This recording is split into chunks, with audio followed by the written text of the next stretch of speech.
Well, the world follows closely the last days of the presidential campaign in the US.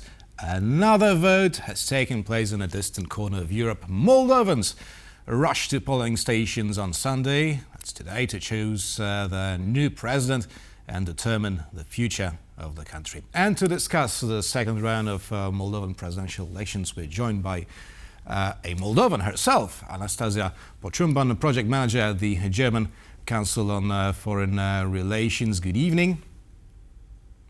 Good evening. So the polling stations have already closed, and what are your feelings before the final results are announced? The polling stations have indeed closed in Chisinau, but not yet everywhere in Europe or in other places, so people are still actually voting. I think there are a few takeaways. First of all, we had seen a higher mobilizations also among diaspora. I myself voted in Berlin, and there was also a queue. I think it was like 45 minutes on our side. But at the same time, there were a lot of attempts to influence elections. So first of all, we have seen a lot of false bomb alerts at the embassies, as well as voter buyings and cases of people being paid. Almost there was a case of like more than 100 euros reported for people to vote against a certain candidate. The vote is against, people are encouraged to vote against Maia Sandu. And then we have seen people also, or voters being transported by buses to certain locations to vote in the elections. So of course. I think we yes, have seen there were people hand, transported by buses. There were people selling their votes, and from what I have read, for just a few euros. And Russians also, we know, they organize special flights, right?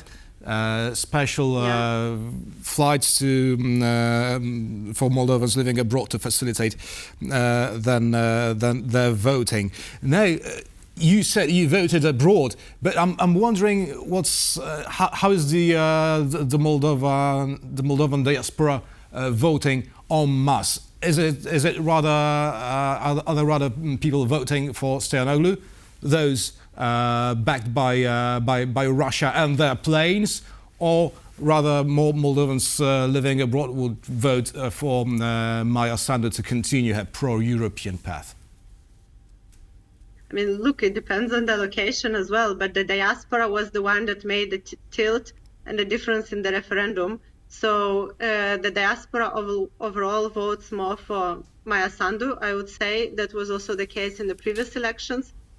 But I think in this elections, there was also, I expect that maybe there will be a lower support comparing to the previous presidential elections. And then, of course, depending on the voting stations, in Russia, it's a higher support for Alexander Stoianoglu. We have seen also this in the first round of elections, and perhaps also people that were transported to Azerbaijan to vote in Turkey. But I would expect predominantly, I think it's up to 80% that could be voting for Maia Sandu. Right, now let's talk about money. Maia Sandu supposedly spent around $500,000 on her presidential campaign, while according to reports, Russia has allocated nearly $40 million to back any opposition candidate but Maia Sandu. Now, of course, that included buying votes and the plane scheme we've just talked about. Now, how effective is this Russian special operation? I would argue it's quite effective, and I think the main proof of it is the EU referendum that happened 2 weeks ago. We have seen the referendum had passed, but at 50.35%, which is a very narrow margin, and have been documented cases of voter buyers and also organized schemes for frauding elections. There have been already quite a few interviews, or journalists have infiltrated in Shore's network, and there are proofs that the votes have been bought. So I would say Russia is playing on the existing internal grievances.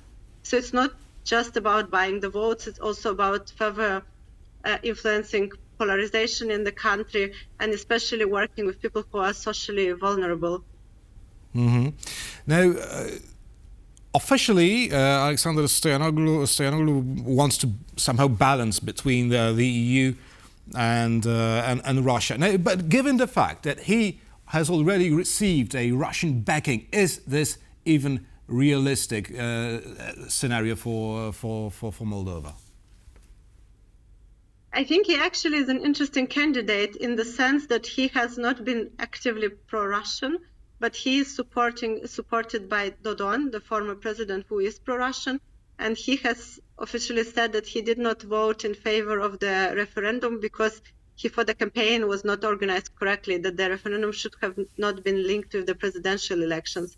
But I think this is how he gets more votes, by the fact that he is not being actively pro-Russian. He is not officially backed by Shor party, even though we have seen that Shor has advertised against voting for Maia Sandu and voting for any other candidate, which means Stoyanoglu.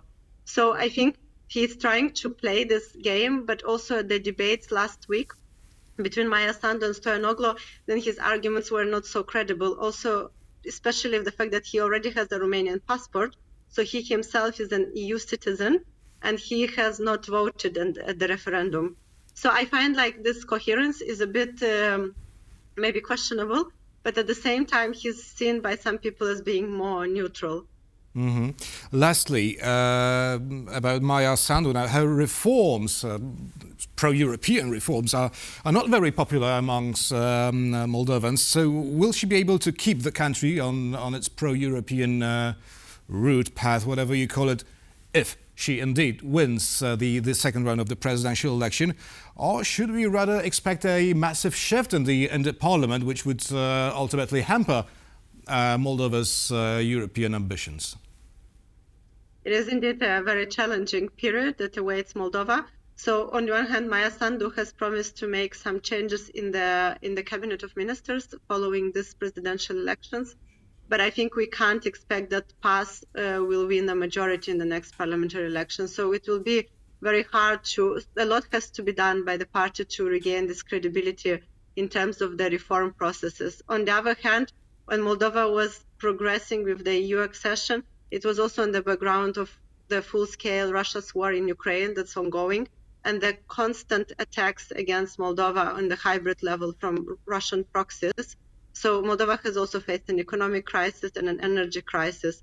So, I mean, I think that really overstretched the resources that exist in Moldova to be able to meaningfully pursue this European integration. I mean, the enlargement reports have just been published this week, and overall, Moldova's progress is recognized, but I think this administrative capacity remains a big challenge to tackle in the next period.